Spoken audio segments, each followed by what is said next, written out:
Hi guys! Okay, today I'm going to be doing my hits and misses for the month of April, and it's honestly not a lot of products. It's mostly stuff from like my haul that I just uploaded, and honestly I haven't really changed my routine all that much. I mean, there's not a lot that's really changed. I keep using the same product. As I had mentioned in my last hits and misses, I had a sample of the Amazing Cosmetics concealer and I finally bought it, and it really is a great concealer. It seriously is. It covers up like dark circles, any blemish you have. This is like super thick, super creamy. It's a little difficult to like blend. You have to blend right away or else it's very thick, so it kind of tugs on your skin, so you have to be very gentle. And I mean, the biggest issue I had is like it feels like it's completely large. It feels like it's almost empty. It looks like it's completely empty, right? Look, I paid $28 for this, and it looks like it's almost completely empty already, and I've only used it like a few times. This is pretty much like the same amount I got in the sample, which drives me insane. And this was $28. That's ridiculous. So, I mean, it's a great concealer, but I might have to keep looking because it really is a ridiculous priced concealer, and I feel like they don't even give you a lot of product. But if you have like serious dark circles or like serious acne, I definitely think this is worth at least checking out and getting a sample at your Ulta or Sephora. I don't know if they have it at Sephora, but definitely try Ulta. Try to get a sample of it, try it out, see if you like it. I did get a sample of the Makeup Forever foundation, and I was in 127, but I really didn't like how it came out. I wore it once, so I might have to just keep trying it. This is kind of a first impressions.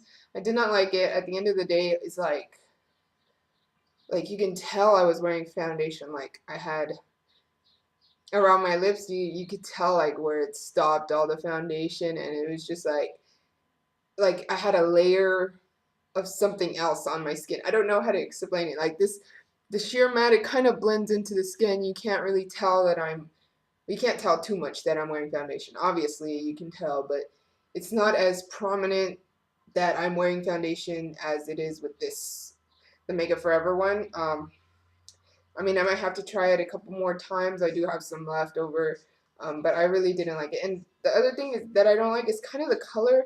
I definitely don't like foundations that look kind of pasty, like almost like clay, if that makes sense. Okay, out of all the Urban Decay pencils that I got, I keep wearing this one nonstop. This is the one in Sin. This is kind of a swatch of it.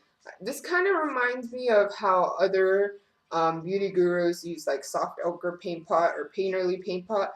This is kind of what my version of it. It's just like a light colored base that kind of makes the eyeshadows you're about to apply pop more. I mean, if you're wearing a matte eyeshadow, then this is probably not the best cream shadow to use as a base, but I usually use like a shimmery eyeshadow as a lid color, so this is great at making those eyeshadow colors pop a bit more. Okay, the next two products I feel like go so great together. This is a sample of the NARS Illuminator in Super Orgasm. This is just like it's so pretty. It's like a peachy color with some gold, almost like a coral color. I don't know if you guys can see that. I'll do a swatch. It's so like liquidy and creamy. I don't know. And it has like such a great highlight. I feel like this is like a great combination of like a highlight and I don't know if you guys can see.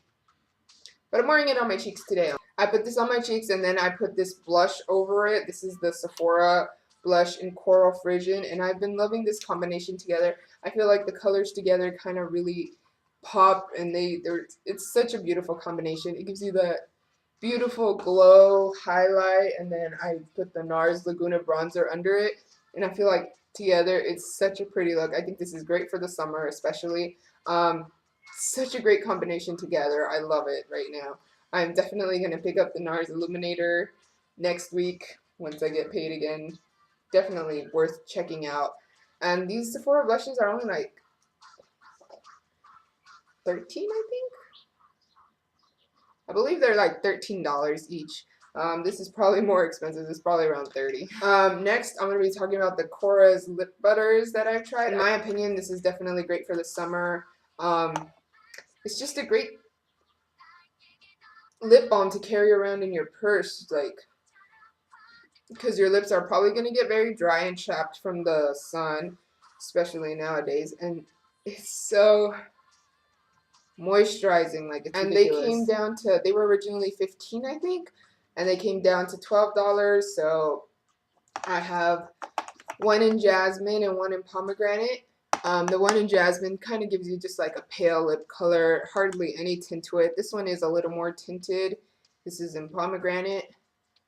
I feel like these are so easy to wear because I feel like you don't need a mirror. They're just easy on-the-go products that'll definitely keep your lips moisturized. So that's why I just think they're great for this. And then finally, I just have the Urban Decay Volume 4 Book of Shadows, I believe it's called. As I had mentioned, I didn't really like the eyeliner it came with, the liquid liner. I don't know if you guys can see that. It just looks too watery. It's not pigmented enough. I just did not like the quality of this eyeliner. And not to mention that this is the brush and this is the actual product, which is like such a... I feel like that's just a waste of packaging and product. It's like, what are you actually paying for? The mascara, I feel like I still haven't given it a chance to like form an opinion on it. I mean, I've only used it once still because I didn't really like it. But I will definitely try it again to see if whether or not I really don't like it at all, or maybe it was just that one time. I actually have been liking these colors. The only problem I have is that like two of the colors that I really like have a tremendous amount of fallout. It's ridiculous. Like, it's Midnight Cowgirl and Midnight Rose. These two colors I feel like have a tremendous amount of fallout, and it's crazy because I love wearing these colors, but the amount of fallout kind of makes me not want to wear them so much. And it's in Midnight Cowgirl and Midnight Rodeo, these two. And they're such pretty colors. They're super pigmented, right? But they have like this chunky glitter. It's finely milled, but it's like big glitters, and they fall all over your face, and they're like practically impossible to take off. Can you guys see all that glitter? It falls all over your face, and you just look like a big disco ball, which is basically the one thing that I don't like about it. The colors are super pigmented. The eyeshadows are really soft. It's great quality eyeshadows. They just have too much fallout. I mean, you can see they're super pigmented. Just fallout is what kind of turns me off about them.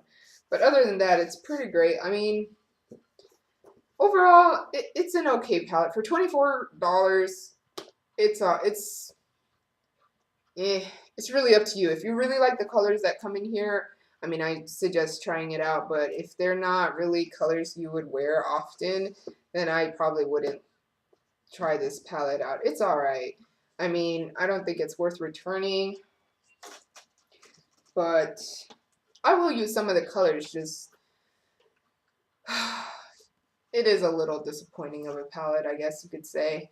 Maybe I just need more time to try it out. I mean, I've only had it for like a week, so I'll probably mention this. I'll try to mention this in my next hits and misses, and that's pretty much it. So I hope you guys liked it. Don't forget to comment, rate, and subscribe, and check out my other videos. And I'll talk to you guys later. Bye.